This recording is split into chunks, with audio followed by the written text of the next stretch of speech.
Welcome to the Toward a Healthy Built Environment Training for Health Professionals series. We're excited to be introducing Gary Steffen, who is a previous long-range planner with the City of Kelowna. His presentation is entitled Local Government Consultation Process, Where, When, How can EHOs get involved? But let me start by saying that in the recent history of community planning, public health has typically not been invited to the table, which is a little strange because when you think about where planning came from, it was in the 1700s, 1800s, when in the midst of the Industrial Revolution, when it became really important to plan communities in order to be able to separate people's homes from where they worked. And in those days, where they worked tended to be factories that were, spewing out all kinds of stuff, slaughterhouses, all those kinds of things. So it was not a very pleasant environment to live in. So that begat the profession of town planning. Many other agencies are invited to the table, but the role of health has been reduced to advice on water quality and septic system approvals. So Pam and I have been talking a lot about that over the last few years, about how that needs to change and how we can move that idea forward so that health is a partner at the table and everybody recognizes the value that's there in that information and those comments. So I'm going to talk a little bit about local government plans and processes. Including the public and stakeholder input, some of the types of plans that you'll come into contact with as you go through the process of working with local governments. Some of this information you will have already seen through the Planning 101 background information, so I won't delve into that too much, but I will try and focus mostly on the ways that you can get involved. There are also other projects in other departments that can influence policy, and I'll talk about those a little later as well. And then I'll wrap up with why, when, and how EHOs could and should be involved. So local governments use a lot of different ways to get public and stakeholders involved, and I want to again strongly message that the health authorities need to be considered as one of those, one of those major stakeholders. Talking about public and stakeholder input, just about every project that local governments take on includes some form of consultation. The consultation process can sometimes be just as or more important than the actual content of the document. When you think about it from the perspective of how many people out there who are becoming more and more active in their communities, they have a lot more to say, they're a lot more vocal about how they feel and what they want. And in many respects, when planners put a project together, sometimes it really doesn't matter what the content of the plan is. If the public process was flawed, you'd never get public agreement to it. So you have to do the considerable amount of consultation in order to get it to work properly, so that everybody buys in at the end with hopefully what will be good policy wording that will help the community grow properly. The complexity and the plan and importance of the plan often dictates the level of consultation, and each plan could include some or all of the consultation forms mentioned in the list. So I'll talk a little bit about surveys, open houses, focus groups, social media, workshops, workbooks, council committees, public hearing, and stakeholder submissions. Projects such as strategic plans, OCPs, zoning bylaws, and most neighborhood and thematic plans would have a high level of consultation. That being said, local governments usually prepare a process outline or a communication plan for each project.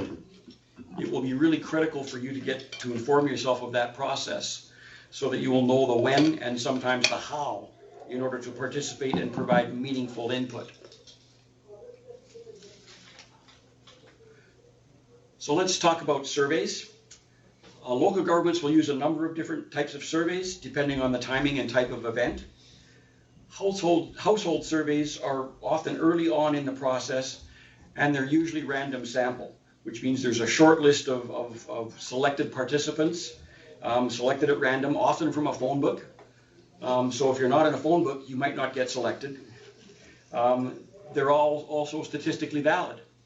That means they have to have a minimum number of participants or respondents in order to represent the entire community. And when those surveys are set up, The people who prepare them are usually looking for a balance between male and female, and a balance across the various age groups so that you get as wide a perspective as possible in terms of the answers to the questions on the survey. Online surveys are available to everyone. They can be statistically valid, but that means that somebody has to be going through the IP address of everybody who responds online in order to determine that they've only responded once. In some cases, it's possible to set up a computer that will allow multiple responses, but there has to be some kind of a name attached to it so that we can verify that it was different. Questionnaires or exit surveys from events and open houses, those responses are limited to those who were actually attending the event, and so they're therefore not statistically valid. But they can indicate an area of concern for further review. Open houses. Again, open to the public, anyone can attend, even you. They provide a great opportunity to familiarize yourself with the process, the project details, and the people involved. And by the people involved, I don't mean just the planners. I think there will be other people in the room. There will be other staff members there. There will be members of special interest groups and other stakeholder groups who you should probably introduce yourself to, just to get familiar with the issues of all the groups out there, because they're all going to come at it from a different perspective, and it helps to know where they're all coming from in order to help you tailor what your response might be to any particular policy or community concern. The primary function of an open house is to solicit opinion or feedback, but they can also be used to impart information. Open houses are usually in the afternoon or the evening, or the evening, and more complex plans can have multiple open houses at various stages of the process.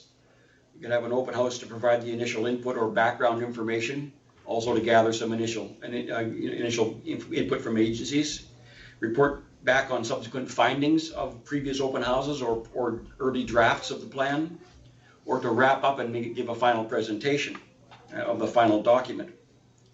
Each stage can provide an opportunity for feedback through an exit survey.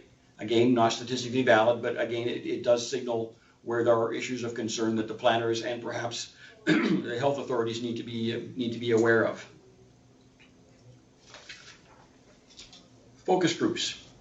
These are usually comprised of selected participants from workshops and other invited guests, or even new participants. Each group would focus on one topic, often the individual chapters of a document. In the case of an OCP, there would be chapters on housing or transportation or parks or whatever it may be. So there would be a focus group set up for each of those areas of interest, and there might be 6 or 8 of those groups working all on different subjects. The intention is to generate thoughts on viability and ideas on implementation, and usually there are formal notes or minutes of these groups for the public record and for council. You also usually at some point in the process, all those focus groups will be brought together to share their information with each other, because other stakeholders would have been involved at other groups, and they may have an interest in more than one. And that particularly applies to EHOs. You may be interested in any number of those topics and should apply where possible to be part of them. Get to know the project managers, ask to be included. You may want to submit a formal request. And that formal request also becomes part of the public record, which is a good thing, just making sure that everybody's aware that public health wants to be and needs to be involved. Social media. In this day and age, all local governments have an online presence. In most of the larger communities, they may even have staff who manage or monitor those resources. So you can follow or subscribe to local government social media such as websites, Facebook, Twitter, YouTube, Instagram. There are others. While we've been sitting here, someone may have even invented another one. So it does take some effort to keep up with current process and content. Social media are often used to generate online conversations, and you may want to participate by reading and adding to the posts of others as a way to comment or impart your information. Workshops. Workshops are often day-long sessions facilitated by someone with capabilities in facilitation, and there will also be other experts in the room to provide advice and input. Again, there will be formal minutes or notes, of those sessions for the public record and for council. And usually workshops are by invitation only. That invitation list usually includes select government agencies, community groups, special interest groups, some public volunteers. Again, it's really important to get to know the project managers and ask to be included or submit that formal request. The purpose of these workshops is to flesh out community goals and objectives, and it is vital that the healthy built environment message is included. Workbooks. Workbooks provide an opportunity to solicit ideas or opinions on specific issues. Usually there is a select list of agencies and stakeholders, so you need to get on the list. There will be more detailed questions than those in the preliminary online surveys, and the project managers are looking for more in-depth responses to a number of issues. There will be a specific response time, but it will be long enough that you can formulate a meaningful and thoughtful response. The workbook may be provided online or by request. And I can remember when we were going through the OCP in about 2010, and Pam was heavily involved in the process with us and was very instrumental in getting a workbook back to us, and it was one of the more valuable pieces of information that we received. One of the only pieces of information received. It wasn't well taken up by stakeholders when it could have, but Interior Health was there, and it was very, very helpful. Council committees. Some city councils and regional boards have committees that can hold public meetings to receive public and stakeholder input. You're welcome to attend and provide your comments or to respond to the comments of others at the meeting. Generally, only major projects are referred to those committees, like OCPs, zoning bylaws, neighborhood or thematic plans. Unfortunately, these committee meetings are often late in the process, so there may be questionable value in terms of getting your message across. Sometimes a project can be referred in an earlier stage, draft stage, for comments, but that is usually held in camera, so it's just for the committee only and there's no public in attendance.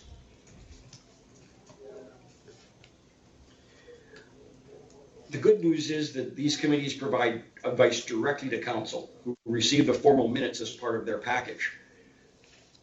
Committees that may be of interest include Advisory Planning Commission, Agricultural Advisory Committee, Heritage Advisory Committee, Social and or Cultural Committees, Youth Advisory Committee, and there will be others, so it's important to be aware of the process and to know which committees are going to be involved and when and where they meet. The consultation or communication plan of a document will usually indicate which committees and at what stage a project will be referred to those committees.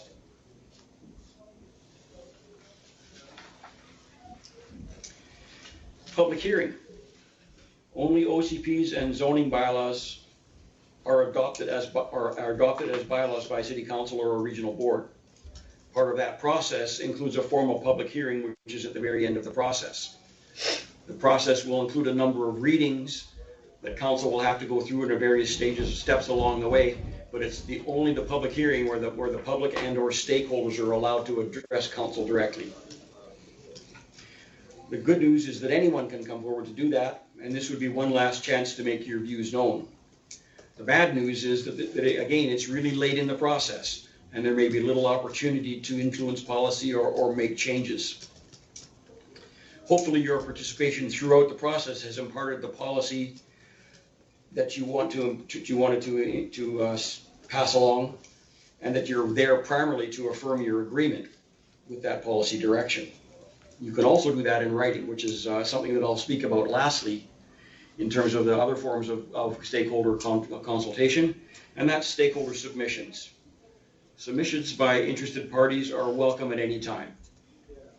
And I would suggest that Interior Health authorities are an interested party and we should take full advantage of that, and the earlier the better. If there isn't an opportunity to meet planners, project managers, CAOs, this may be a good way to introduce yourselves and to stress that you want to be included in the process. If you do choose to make such a submission, the earlier the better, as I said. Follow-up submissions could be made at critical milestones, such as initial presentation, first draft, subsequent drafts, and or final presentation. Submissions are often utilized by special interest groups as the method to provide in-depth comments regarding their interest in specific policy direction. And all of those submissions are a matter of public record, so it's certainly entirely possible that you could request to receive copies of those submissions if you want to be informed about what other stakeholders are also interested in case there is a response necessary from your side of the equation. And again, through a submission, it's a great opportunity to make your position known on any number of goals, objectives, or policy direction.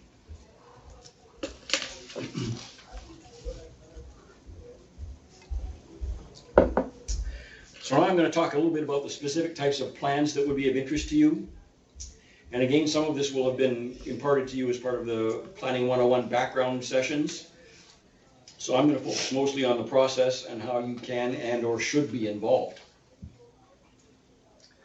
Strategic plans are not done very often, but they are important. Typically every 10 years or so. A strategic plan is generally intended as an overarching or umbrella document to OCPs. This is a non-statutory document, meaning that it's not mandatory to prepare one, and it's usually just endorsed as policy. It's not a bylaw. The process is driven by stakeholder participation in focused visioning exercises to flesh out community goals and to create consensus to arrive at a shared vision. The full slate of input methodologies that I've already mentioned could be utilized as part of any or every stage of preparing a strategic plan. This is a higher order document, and process is a great opportunity to be involved and help shape the community vision, to help influence how the public should view their community and what they want it to look like from an HBE perspective. Your perspective and health-related information can be invaluable to remind everyone of what is truly important. Official community plans. Done every 5 to 10 years generally, usually on a fairly regular basis, and also done as a formal bylaw, a statutory document regulated under the Local Government Act. This is the major policy tool used to guide growth, developments, and land use. In other words, the built environment. It is critical that EHOs be involved in this process to deliver the health message. The OCP will cover all of the major sections outlined in the Local Government Act, and one of the primary focuses will be to establish policy that looks at environmental, economic, cultural, and social sustainability. It may be relevant for EHOs to review the pertinent sections of the Local Government Act just to be aware of the requirements that the planners will have to follow as part of their process of preparing an OCP. The Local Government Act outlines not only the content of what OCP should be considering, but also the public process and the adoption process through the bylaw process. Official community plans can include can include a visioning exercise if there is no strategic plan. And that will certainly add to the complexity and length of the preparation of an OCP, but it's there as part of that process, and generally starts off with the household survey as a way to gather as much information from people as possible. The thing about an OCP public process that it may not be as robust as a strategic plan. The strategic plan is pretty much all public process. It's really kind of gathering as much information in order to create that vision. The OCP is, okay, now what do we do with that vision? The initial preparation or review of an OCP can be a multi-year process, particularly in larger communities. So be prepared for an extended involvement. A couple of them that I was involved in, one took 4 years and one took 3 years. So a long time for staff to be involved in carrying those items through, and a long time for the stakeholders to be involved and be at the table all the way through. There will be multiple opportunities for stakeholder and public input, including all or most of the methodologies I've already outlined. As I mentioned, the Local Government Act mandates the public process, but there may also be a communication plan that will allow you to determine the timing of your involvement. The LGA consultation requirements generally include provincial ministries, provincial agencies, First Nations, other adjacent local governments, regional districts, school boards, the Agricultural Land Commission, utilities, and water boards, and there are others as well. But as I mentioned earlier, the usual list of provincial agencies includes the Ministries of Agriculture, Environment, Transportation, Municipal Affairs, and Energy and Mines. Health authorities are often not included. It's, in many respects, until recently, health authorities have just kind of not been on the public, the community radar in that respect. Health authorities do need to be invited to the table, and it may be up to you to make sure that you make that happen. OCP amendments. These are generally major or minor, again, always done as a bylaw. The public process will likely be shortened and less rigorous. And the impact of these amendments is often minimal, but they should still be scrutinized to see if there's a major policy impact that you would want to have some comment on, just to make sure that nothing kind of slides by. The most likely form of public and or stakeholder review will be online review through the website. The same list of agencies will be notified. Make sure you're on the list. Zoning bylaw. The zoning bylaw is the tool to implement OCP policy. And this is done through detailed and regulatory wording. It sets the standard for the built environment and is zone specific and site specific. It regulates such things as land use, density, building height, setbacks, lot size, access, parking, landscaping. The list is quite lengthy. A zoning bylaw is reviewed very rarely, so the opportunity to influence the policy or standard is minimal. Minor amendments occur on a more regular basis, so it still may be worthwhile checking on those just to see if there's something of import there that you would want to be involved in. When a zoning bylaw is reviewed, it usually entails the full public process. Neighborhood specific or thematic plans. Local governments often do these types of plans, but they are non-statutory, meaning they're not required. Communities do them as needed, depending on what the issues are in each community. They're often used to explore an issue or a neighborhood in detail. Local issues or specific subject matter can arise during the preparation of one of these plans that may have a higher principle involved. And as a result, those projects are often considered as background for an OCP. Portions of them may even be adopted into the OCP, or at least influence future policy direction. For that reason alone, it would be important for EHOs to be aware and participate as necessary. These projects usually entail the full public process and could include agriculture plans, downtown or urban center plans, housing strategies, heritage strategies, shore zone foreshore plans, among others.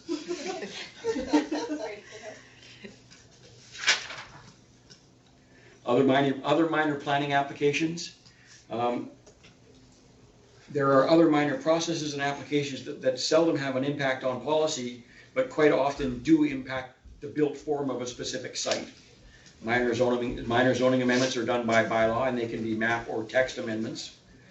Development permits would basically look at the physical exterior appearance of a building or a project.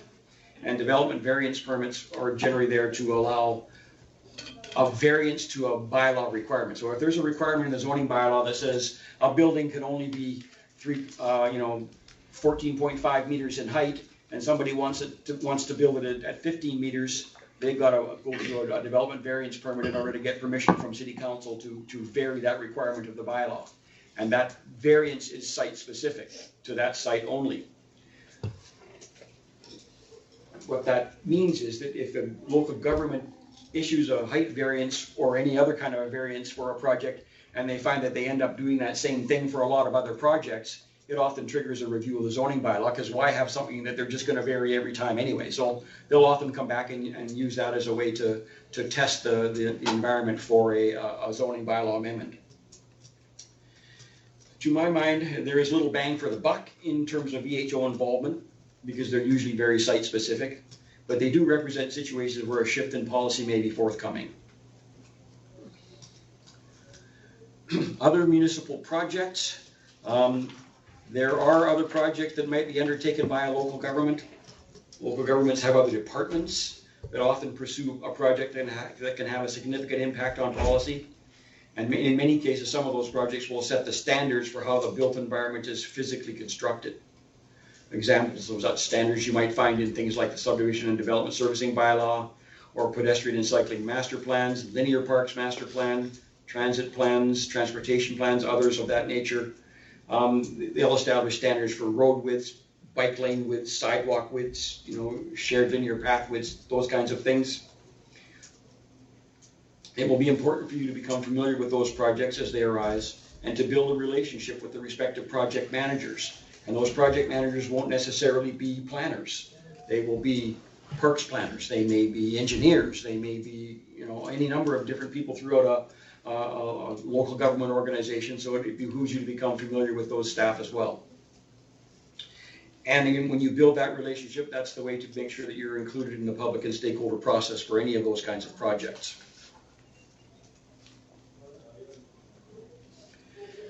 So why should EHOs be involved? Well, I think right from the get-go, we're all trying to improve the health of citizens, both mentally and physically. Increased knowledge and consciousness of health issues should provide some motivation for local government, politicians, and staff to think and act holistically. Health authorities have a great deal of information on health statistics that could influence policy choice. And defining HPE impacts should motivate positive action to promote community health. Economic arguments on the cost to society of not pursuing HPE will be the most effective with local politicians. They are more likely to be swayed by an economic argument. Planners get it, and they're already talking about HPE. They would welcome another tool in their toolbox to help convince the public and politicians of the merits of specific objectives and policies. When should EHOs be involved? The major projects listed here provide the greatest opportunity to impact policy. And again, it's the same ones: strategic plans, OCP, zoning bylaw, neighborhood plans, and thematic plans. It's policy direction that influence planners' recommendations to council. Get in on the ground floor and influence that policy by participating in any or all of those projects. Again, those major projects are often lengthy in process, and there will be lots of opportunities to have input. I suggest that you be involved early and often, and be prepared for the long haul. Again, sometimes 3 to 4 years of a project. And communities will have multiple projects, so it's not like the OCP is the only thing that they're doing. The planning process evolves from general to specific, and you will need to tailor your responses to match the level of detail required at different times.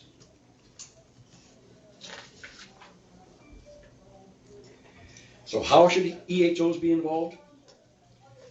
Introduce yourself to planners, planning managers, and project managers. Exchange contact information, build that relationship with staff. Introduce yourself to CAOs, because smaller communities may not have planning staff. They may often use consultants, and the CAO will know who and can arrange an introduction. Planners will be looking for volunteers to sit on focus groups, workshops, and other similar events. Ask to be included. Major projects take time, but planners still have deadlines and budgets, so be timely with your information and responses. And planners are often in the middle, mediating between the public and other stakeholders, special interest groups, and politicians. Remember to make sure that participants, and not just the planners, but participants in those other areas, are aware that your viewpoint has value.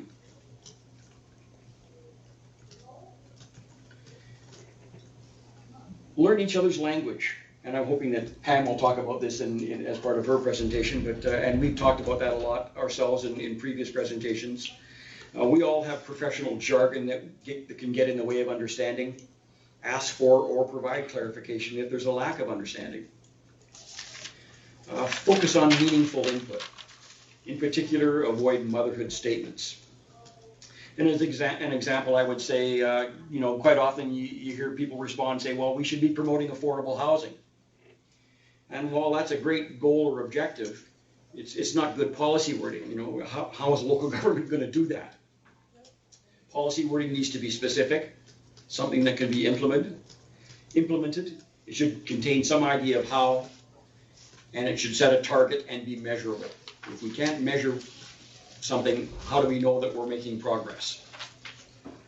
And finally, be an ally. Planners need all the help they can get. But the last thing I want to leave you with is that sometimes stakeholders and outside interests can get away with saying something to politicians that staff can't. Right. Very important to remember, because your message has value. You need to say it. If the planners don't get it, or if the public doesn't get it, or the politicians don't get it, you still have the right to say it. Thank you very much.